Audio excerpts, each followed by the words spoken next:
نبی پاک صلی اللہ تعالیٰ علیہ وسلم کا نا ایک راز لیک ہو گیا۔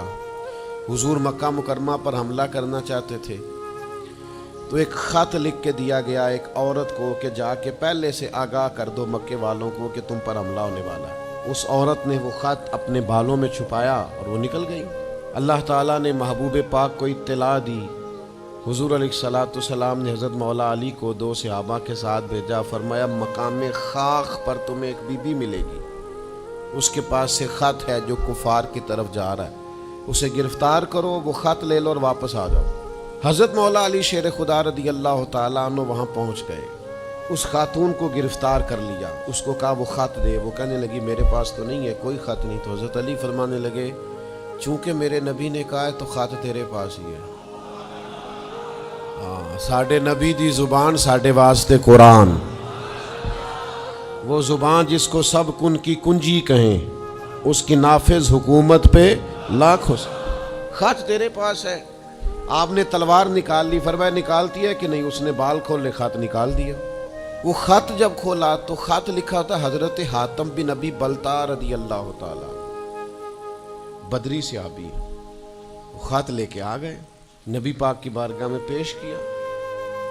حضور نے خط کھولا، حضرت عمر کہنے لگے مجھے اجازت دے میں اس کی گردن کاٹوں، اس نے ہمارا راز فاش کیا ہے۔ کتنی بڑی بات ہے۔ قرآن مجید کی سورہ ممتحنہ اس وقت نازل ہوئی تھی جب یہ واقعہ ہوا تھا۔ اللہ کے حبیب علیہ السلام نے فرمایا عمر ٹھہر جا، اتنی جلدی نہ کر، اس بندے کی وفات تو دیکھ، یہ بدر میں بھی تلوار لے کے ہمارے ساتھ گیا تھا، بدری صحابی ہے، اس کی وہ بات یاد رکھ کہ بدر کے مقام پر جب کہ بڑا مشکل تھا کافروں کے سامنے کھڑا ہونا، ان کی 1000 تعداد تھی اور مسلمان بڑی عددی طور پر اس کثرت کا شکار نہیں تھے، صرف 313 تھے۔ اس موقع پر ان کے ساتھ کھڑا ہونا کوئی آسان نہیں تھا، لیکن یہ پھر بھی ہمارے ساتھ گئے تھے۔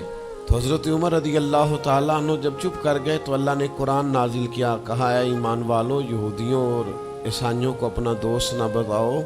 تو حضور فرمانے لگے دیکھ لو عمر، اللہ نے اسے مومن کہہ کے پکارا ہے، اللہ نے بھی اسے۔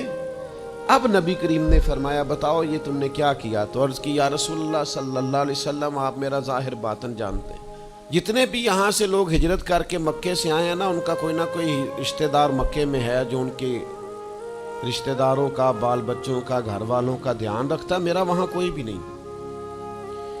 اور مجھے پتا تھا آپ نے حملے کا ارادہ کر لیا ہے تو انشاءاللہ کامیابی اللہ نے مسلمانوں کو ہی دینی ہے، وہ کر کچھ نہیں سکتے۔ میں ان پر ایک احسان کرنا چاہتا تھا تاکہ وہ میرے بچوں کا اور میرے پیچھے گھر والوں کا تھوڑا خیال رکھیں، اتنی سی میری خواہش تھی۔ میرے نبی کریم نے ان کا عذر قبول کر لیا، فرمایا ٹھیک ہے آپ جو کہہ رہے ہیں بات ایسے ہی ہے، آپ کو اسلام کو نقصان نہیں پہنچانا چاہتے، آپ یہ چاہتے تھے کہ کوئی ایک نیکی ان پہ کر دی جائے تاکہ وہ آپ کے۔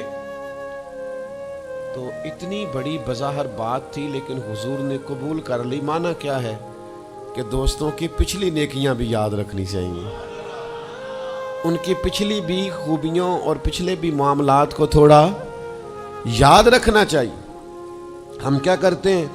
ہم کہتے ہیں جی اب وہ یہ نہیں کر رہا، بھئی تب کر رہا تھا نا، تو تب کی یاد کر لو، تب کی یاد رکھ لو، اس وقت کی آپ خیال کر لیں۔ ہم کیا کرتے ہیں؟ ہم 99 دفعہ کسی نے نیکی کی ہے تو ہم کہتے ہیں 100/100 چاہیے، آج بھی یہ کرے گا تو پھر تو قابل قبول ہے۔ تو اس سے کیا ہوتا ہے؟ اس سے تکلف پیدا ہوتا ہے، ایک آدمی روز کیسے نیکی کر سکتا ہے؟